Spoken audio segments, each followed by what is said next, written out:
This is the new Hyundai Tucson XRT. It is the off-road trim of the Hyundai Tucson. And in this video, we're gonna find out, is it more than just an appearance package? We're gonna put it on the rollers through the TFL slip test, get it on the lift, see how it's engineered, and take it into Andre's pit to run through the trenches course. All right, this is the TFL slip test. Now in this test, we get various wheels stuck on purpose in these rollers to see how the all-wheel drive system reacts to get us unstuck. And the first test is the front wheel slip test. So both front wheels, the primary drive wheels in this Tucson are stuck in the rollers, and the rear end is gonna have to engage to get us unstuck. We're neutral, nice and settled, into drive. I'm going off the brake, onto the accelerator. All right, so really no slipping to report whatsoever, which is good news. It tells me that the rear axle was engaged from the get-go, which is important if you're driving in snow or slippery conditions. Now we're gonna try it one more time, but I've got this little center lock button located here on the instrument cluster, which is gonna try to split the torque more evenly 50-50, front to back. Let's see if that has any difference. Great, yeah, no problems whatsoever. So about the same both times. Perfect result on the front wheel slip test.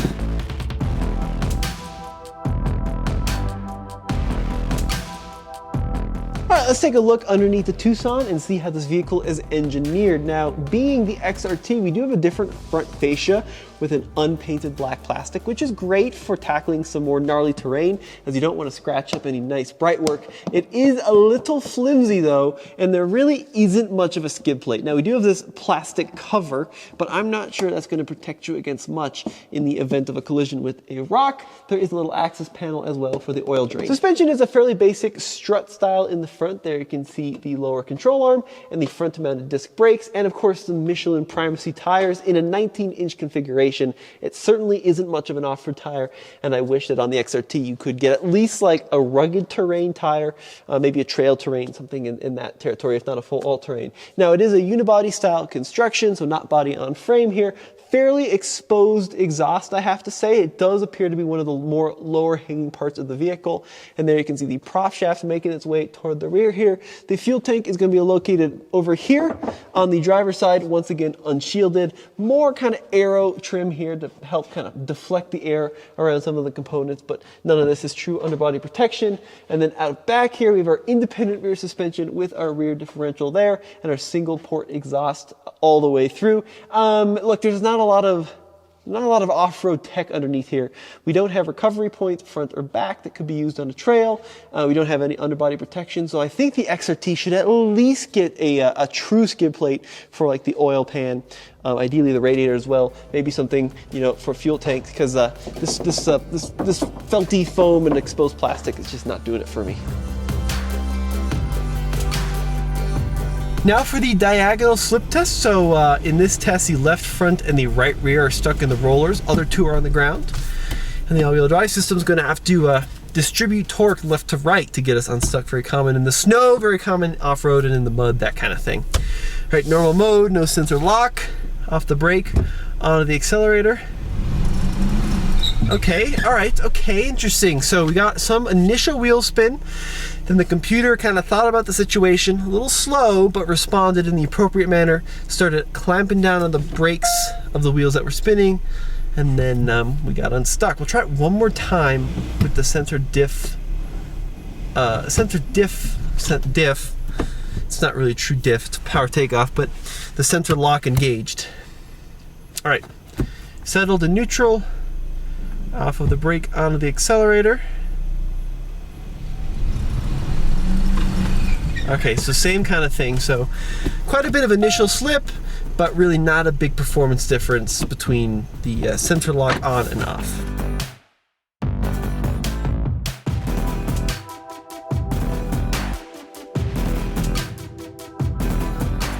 Now this particular Hyundai Tucson XRT stickers at a hair over $37,000. I find it to be quite well equipped at that price. So some things we have in this vehicle include all the safety systems. So we've got adaptive cruise control, lane centering, blind spot monitoring, but we also have a lot of convenience features like this 10.25-inch touchscreen display. I find it to be pretty good. A couple of annoyances. It doesn't have a volume knob. Instead of Instead, you got these little touch-sensitive buttons here. You can, of course, use a steering wheel, which is great. We also have touch-sensitive buttons for a lot of the other functionality, including the climate control. And this piano black, from my experience with our long-term Santa Cruz, gets scratched up very easily and starts to look very budget. We also have wired Apple CarPlay in this vehicle. No wireless, weirdly, if you get the large screen.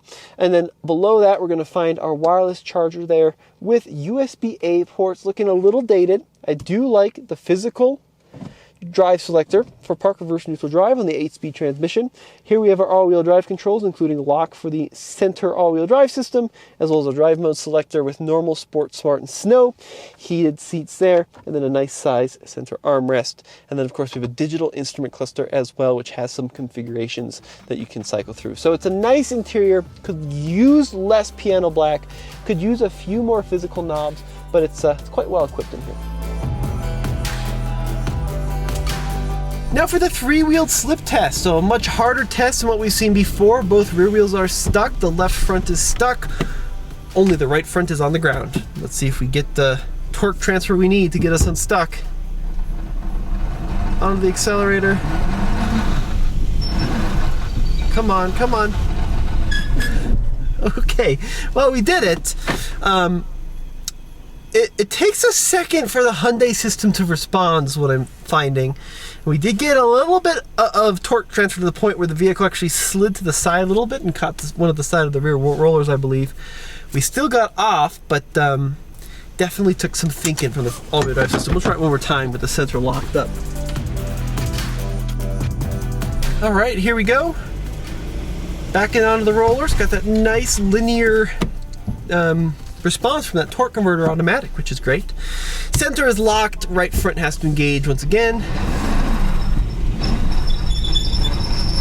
Come on. Okay, well, we actually heard that right front starting to spin on the pavement, so we got a lot of traction control movement that time.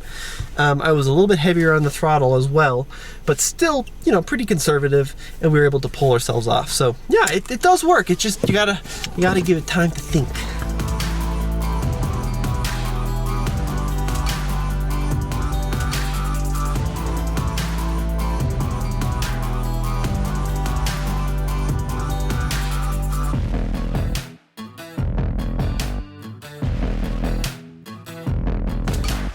Stepping into the rear of the Tucson, very good sized rear seat. My driving position at 6 feet tall, got good headroom, got plenty of legroom, really a spacious rear seat. And we also have dual air vents back here for your furry friends, and a center fold down armrest, which houses, a couple of cup holders. It's a really good rear seat. Yeah, nice and comfortable. Small hump in the floor, which is a bit of an inconvenience for center passengers, but nice and roomy regardless. All right.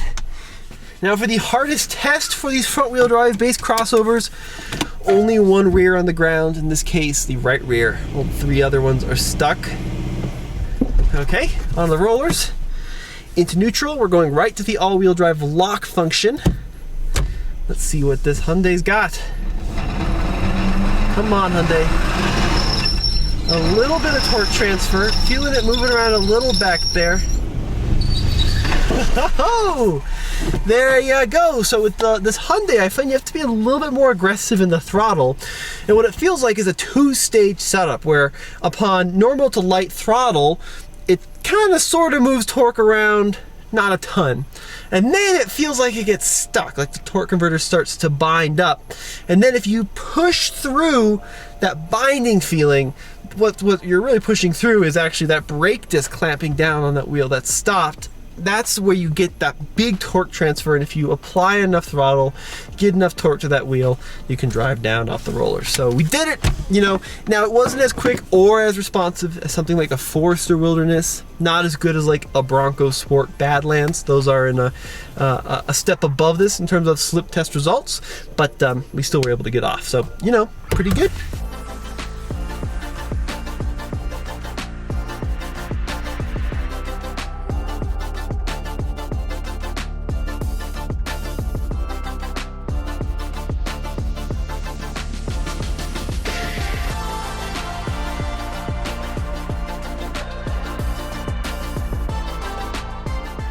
open the trunk of the Tucson, we're gonna find 38.7 cubic feet worth of space behind the second row.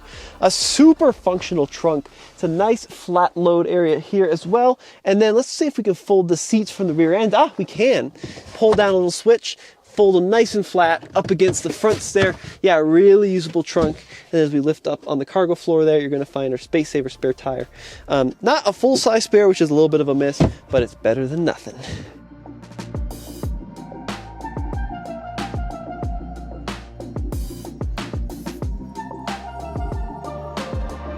Hyundai Tucson heading down into the Onyx Off-Road Andre's Pit Course. These are various holes cut into the ground at offset intervals to test how the four-wheel drive system works in a real-world application, because we're going to start lifting tires. Onyx Off-Road, as ever, our go-to off-road navigation software, integrates with Apple CarPlay, super easy to use. Okay, so first up, we're going to run this course with the center lock unlocked, like you would drive it every day. Got about 8 inches of ground clearance, a retuned suspension for the XRT model, but not a lot of ground clearance, especially with these side steps, which are supposed to look like rock rails, but I don't know if I'd trust them to put the weight of the vehicle on. First trench, okay, we're picking up right front, left rear. Nice, consistent, slow throttle application was enough to get us through that. Next one's gonna be left front, right rear. Okay, that one was less extreme, but pretty good. Now we're gonna lose all momentum on the third one. Start to build in the throttle application. Come on, Hyundai. Harder and harder throttle, there we go. Gotta keep it smooth though, because we don't have the clearance to go bashing through here. Okay, there we go. A little scrape there on the driver's side as we're in the hardest trench. This car's working hard. There we go, almost up. Gotta get through the top. Okay, now I got full throttle, torque converter's working, front wheels climbing. Oh yes. Ooh, there we go. Very good. Okay, so we were working pretty hard. Definitely kicking up some dust there. Got wheels spinning, but we made it to the top. Took a lot of throttle application.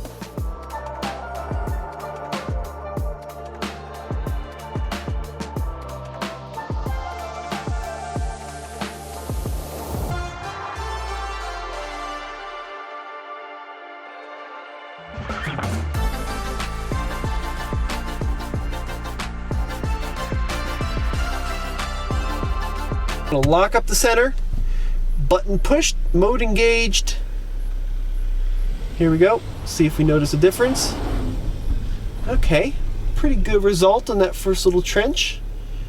Second one, picking up the left front and the right rear. Nice little tire lift there. Feels about the same, maybe a little bit more confidence inspiring with that center locked. It's not as impressive as let's say that Passport Trail Sport I just tested that has a much more aggressive torque transfer. I hear the ABS pump. It is working hard today, folks. Okay, once again, this is where that dual clutch would struggle with that gentle torque delivery, but the torque converter does it, and off we went. Took a little bit less throttle application. It was never at full throttle that time, but still working pretty hard. Now look, guys, I think the Tucson's a great car. It's very roomy. It's got a lot of great tech in it. I think it looks great on the outside. It's got a really nice design, but it's not much of an off-roader in its current trim. You know, 19-inch wheels, big wheel, fairly small tire, street tire, really no underbody protection. A pretty good all-wheel drive system. It does have the all-wheel drive system, but not really enough clearance. So it's a good car, does a lot of things really well. I just wish the XRT had a little bit more in terms of suspension height, as well as underbody protection to make it, and tires, to make it a better all-rounder. Guys, let me know what you think in the comment section below. This has been Tommy, behind the camera Ian. We'll see you in the next video.